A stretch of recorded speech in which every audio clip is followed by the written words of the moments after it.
Reciban un cordial saludo de mi parte, soy Franco Zulueta y les doy una bienvenida a una edición más de H2O Sports. El día de hoy me acompañan Diego y Felipe y hablaremos sobre la brecha que hay entre las selecciones europeas y americanas.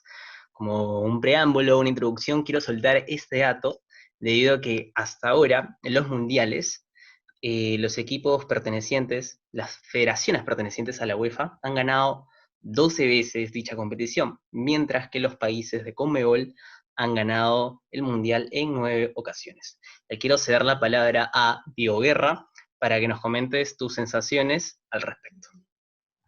¿Qué tal, chicos? ¿Cómo están? Mucho gusto estar aquí nuevamente en H2O. Bueno, sí, como tú lo mencionas, más veces han ganado, me parece, ¿no? De la UEFA. Un dato no menor es lo que creo que todos sabemos, ¿no? Que un país sudamericano hace ya bastante tiempo que no gana, desde Corea-Japón 2002. Entonces, más o menos es ese por qué, ¿no? O sea, a pesar de que, por ejemplo, la plantilla de Brasil cuesta actualmente 895 millones de euros y la de Francia, que fue la del último campeón, es de 933 millones de euros. Entonces, realmente no es como que haya una gran diferencia, como lo hemos tratado ya la semana pasada en lo del tema de clubes, ¿no? Que podría haber una brecha mucho más larga, pero aquí es prácticamente igual. Entonces, ¿a qué se debe esto, no? Correcto.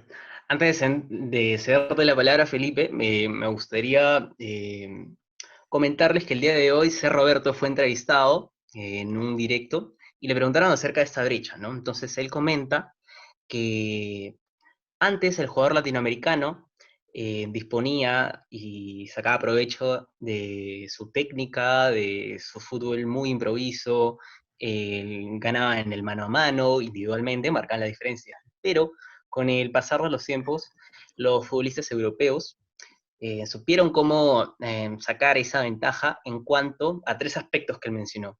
Buen manejo de la táctica, la disciplina y el poderío físico. Felipe, ¿estás de acuerdo con estos argumentos que ese Roberto ha comentado en su entrevista de hoy día? Sí, eso lo podemos ver ya desde las ligas europeas. Yo creo que el tema físico es muy importante.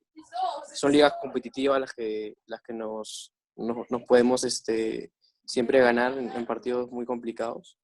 Y pasa por un tema también de que, o sea, en Sudamérica las eliminatorias son un poco más reñidas, por así decirlo. Es más difícil llegar al Mundial por el simple hecho de que son buenos países, pero también es muy competitivo. Todos los jugadores están en constante esfuerzo, en constante preparación física, que llegar a un mundial es bien difícil, complicado, ¿no?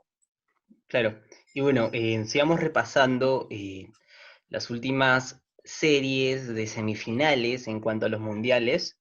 En el 2006 fueron cuatro selecciones europeas las que llegaron a dicha instancia.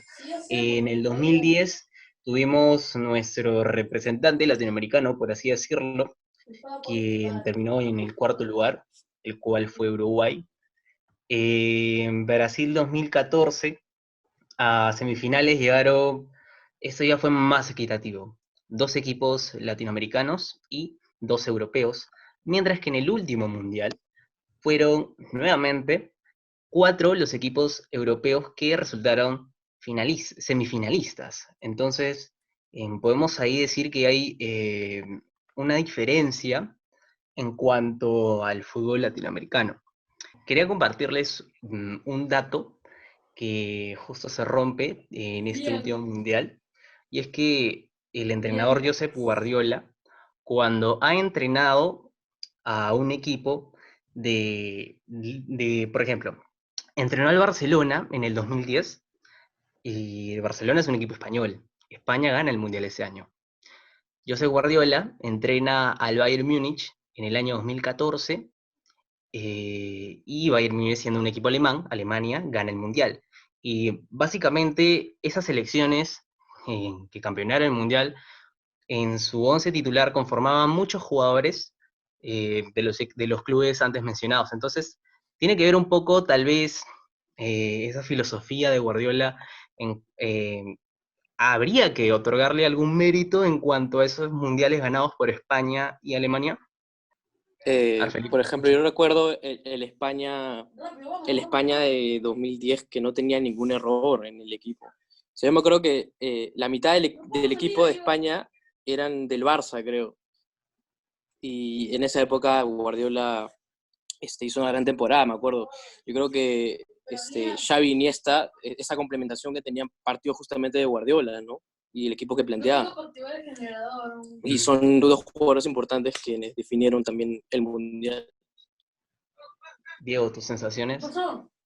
Sí, yo también creo lo mismo que Felipe, o sea, realmente hay que darle mérito a Guardiola por estos méritos que ha tenido, ¿no? Pero yo creo que también tiene que ver un poco por la competencia de las ligas, ¿no? Las ligas europeas son mucho mejores que las nuestras, en todo sentido, entonces tener ese roce con estos jugadores, pues también tiene que ver mucho en eso, ¿no? La forma que ellos juegan. Por ejemplo, ¿no? Se le critica mucho a Messi que en su selección no es como en el Barcelona, entonces es por la metodología de juego que de repente tiene el Barça, otras herramientas que te puede dar Europa que no te da Sudamérica, por más que seas un buen jugador. Entonces creo que también va por ese lado, ¿no? Así es Argentina que fue finalista en el Mundial de Brasil 2014. Y ya para centrarnos en el último Mundial de Rusia, donde nuestra selección fue partícipe de dicha competición, hay un dato que sigue vigente. Perú siempre ha compartido grupo con el futuro campeón del Mundial. Sí, un poco para rescatarlo de Perú. Eh, Recuerdo que, o sea, a Francia le costó ganarle más a Perú que a Croacia en la final, ¿no? Fue su partido más difícil, incluso lo declararon algunos jugadores, ¿no? Y ellos mismos, como Pogba o Griezmann, dijeron que Perú mereció más, por así decirlo.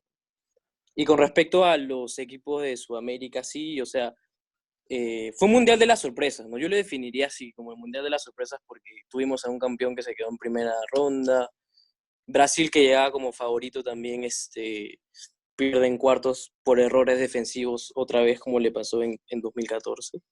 E incluso Brasil en las eliminatorias había sacado 10 puntos de ventaja ante el segundo, ¿no? Ya se había clasificado antes de las últimas fechas, creo yo, ¿no?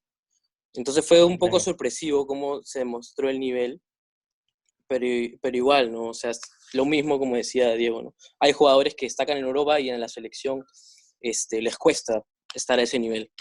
Claro.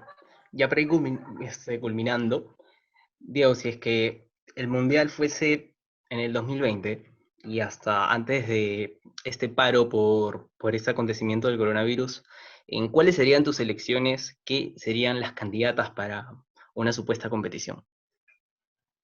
A ganar el Mundial, claro. Eh, claro, claro, yo creo que siempre es una pregunta complicada, ¿no? Porque digamos que el fútbol cada vez es más competitivo, ¿no? Antes se podía ver mucho las brechas entre selecciones y hoy en día, pues, mira, imagínense, ¿no? Hace 5 años nadie daba un sol por la selección peruana y ahora hasta llegamos a la final de una Copa América, entonces es complicado. Personalmente siempre me ha gustado mucho Bélgica, mi selección favorita. Me gusta mucho también Francia, me gusta bastante Uruguay. Creo que es más que todo por su estilo de juego, ¿no? Y, por ejemplo, alguna selección que me gustaría que lleve un poco más es Inglaterra, que realmente no ha sido protagonista en estos últimos tiempos, y me gustaría, porque creo que tiene mucho potencial, además que su liga es la más competitiva. Y para ti, Felipe, Si el Mundial fuera en 2020, yo te diría que Francia campeonaría de nuevo, porque tiene parece jugadores un así. all-star ese equipo. Sí, tiene dos equipos así súper buenos. Pero también me gusta Inglaterra, igual que digo. Creo que todos los de la selección juegan en la Liga Premier y siempre he esperado más de ellos. Y de Sudamérica, bueno, Brasil, campeón de la última Copa América, y Perú, pues, subcampeón. De Justo que todas le compartía maneras. este dato de Guardiola, en el año de Mundial de Rusia 2018, dirigió al Manchester City, un equipo inglés, y por ahí que se decía, Inglaterra podrá ser el campeón y seguir con esa racha, sin embargo, terminó cuarto, creo que fue un papel decente para ese Mundial. Bueno, caballeros, nos reencontramos en la próxima edición de la siguiente semana. Esto ha sido todo, muchas gracias, hasta luego.